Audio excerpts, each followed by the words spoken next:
In the past year, Canada's economy has faltered. Unemployment is on the rise, businesses are closing their doors at an alarming rate, and debt continues to climb as household incomes fall.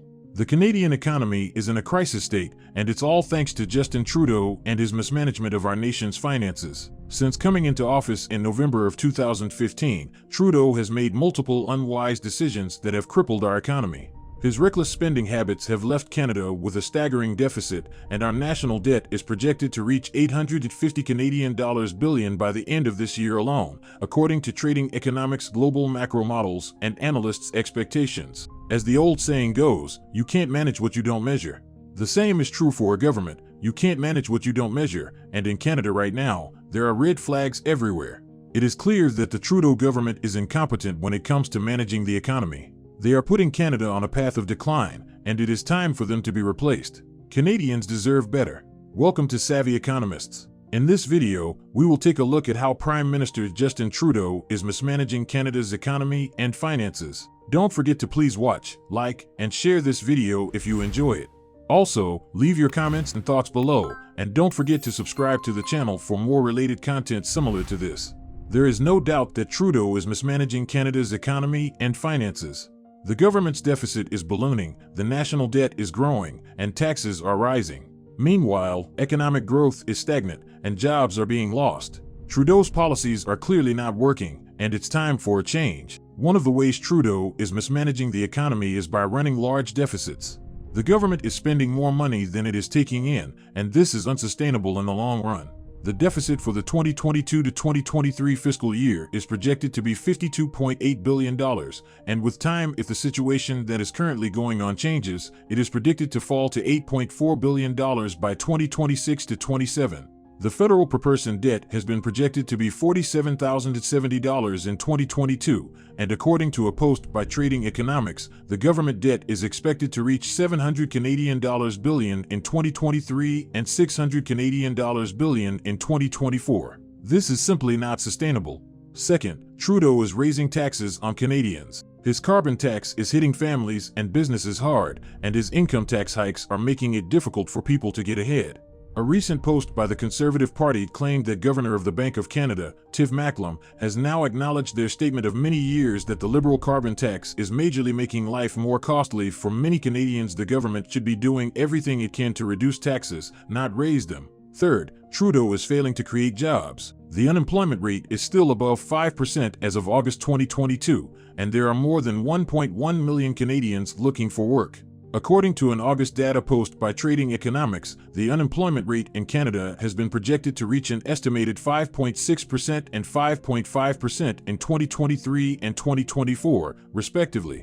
Trudeau promised to create jobs, but he has failed to deliver. Fourth, Trudeau is harming Canada's competitiveness. The government's new regulations and taxes are making it difficult for businesses to operate in Canada. This is causing businesses to leave the country, taking jobs and investments with them. Trudeau has increased taxes on individuals and businesses, which has made it harder for them to compete in the global economy. He has also added to the government's debt burden, which is now heading to trillions of CAD dollars if the current economic situation continues to deteriorate.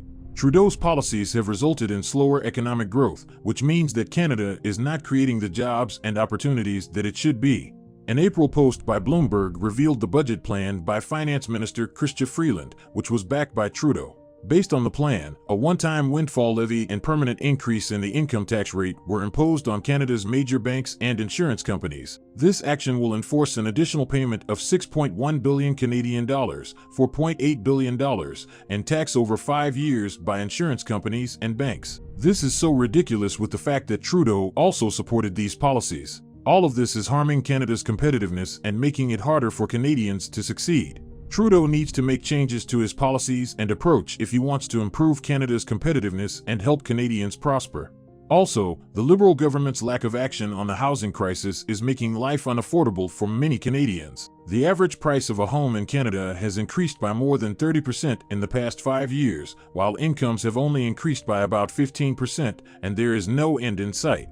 The government has failed to take meaningful action to address the issue, and as a result, many Canadians are being priced out of the housing market. This is particularly hard on young people and families who are trying to get their start in life. This has also resulted in many Canadians being unable to save for their retirement due to the increment in the cost of living, while wages have also stagnated.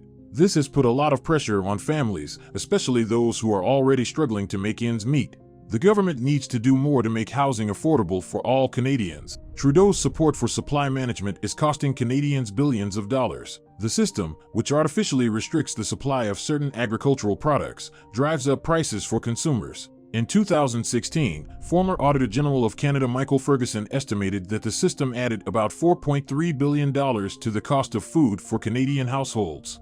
This statement was previously predicted by Professor Sylvain Charlebois, the lead author of the 6th Annual Food Price Report from the Food Institute of the University of Guelph. According to a post by CBC News, Charlebois stated that in 2016, the average Canadian household would spend an estimated $8,631 on food, which was an increase of about $345 from previous years. The system also benefits a select few farmers while putting others at a disadvantage. Smaller farmers, in particular, struggle to compete with the larger, more efficient operations that are able to take advantage of the higher prices generated by the system. Trudeau's continued support for this broken system is baffling, especially given his stated commitment to helping middle-class families. By propping up the supply management system, Trudeau is effectively making life more expensive for Canadian families. Under Trudeau, Canada's government spending has spiraled out of control, resulting in billions of dollars being wasted each year. This is largely due to Trudeau's reckless spending on pet projects and liberal causes, as well as his failure to adequately control government expenses. As a result, Canada's economy is now in a precarious state, and our nation's finances are in shambles. It is clear that Trudeau is mismanaging Canada's economy and finances, and this is having a devastating impact on our country.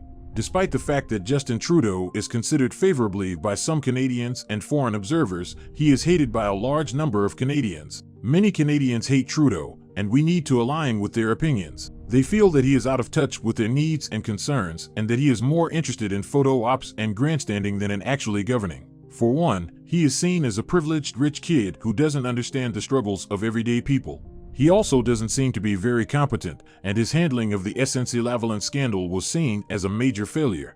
Additionally, many people believe that he is too idealistic and naive, and that he has failed to deliver on his promises. In just over 7 years in office, Justin Trudeau and his Liberal government have managed to put Canada's economy and finances in a precarious position. They have run up massive deficits while failing to make the investments needed to grow the economy. They have also made a series of bad decisions that have hurt businesses and cost jobs. The Liberals have also been engaged in a reckless spending spree, splurging on pet projects and corporate welfare while neglecting essential public services. This has led to a deterioration in the quality of life for many Canadians while further adding to the country's debt burden.